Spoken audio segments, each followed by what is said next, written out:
Hello, Patrick. We were talking a moment ago about the good old days in computers. You and I have been working together since the late 90s. Yes. And it seems like, and actually since 2008 is a full-time relationship here with PC Brokers. Indeed. Yeah. So we were talking about how things have changed and how computers have really changed. Oh, gosh, yes. 5 or 6 generations in that time. Why don't we grab one of our machines here and Sure. just show what the innards look like. And this is one you've built for us here. Just in the past few days. Okay. And really the architecture has changed quite a bit even in the time that I've been here. Yeah. This is, and over the time you've been here, we were speculating how many machines you've built. And I think it's well over 1,000. I believe you're right. Yeah.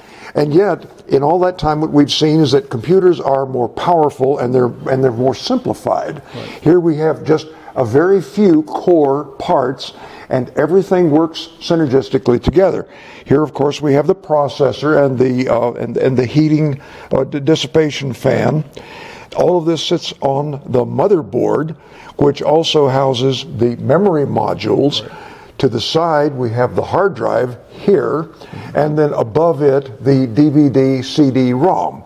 And it all fits inside this case, which has good airflow, fans, and yet it's remarkably simple, but very powerful. Right. So half a dozen components, and you've got a full-blown machine with the operating system. That's very interesting. Now, what about trends in the computer field? I understand this is about half the size as we used to build in the late 90s. They were quite a bit bigger. Oh, yes. And so things are getting more compact. They're more compact, but more simplified in its own way and much more powerful. For instance, now, instead of just the single core processors, we had advanced to dual core and now quad core. Looking forward, we may see octa-core computers before too long.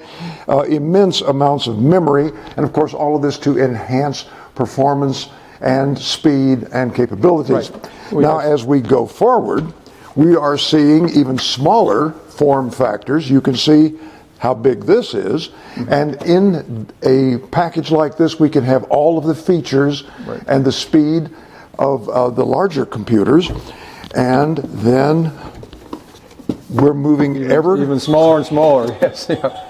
Exactly. We've built a few of these for media center and also for networking situations, and this is a full-blown machine with a solid-state drive, processor, RAM inside. Exactly. But you can fit it in a big pocket. And you certainly can. And on either one of these, even this little fellow, you can cable connect it directly to a big screen TV, audio and video, big screen TV or monitor, and enjoyed virtually all the performance of we should come back in about 6 to 9 months and see where things have gone since then, and I'm sure smaller and faster is the trend. So yeah, we just want to share a few thoughts, and thank you very much, Patrick. Sure.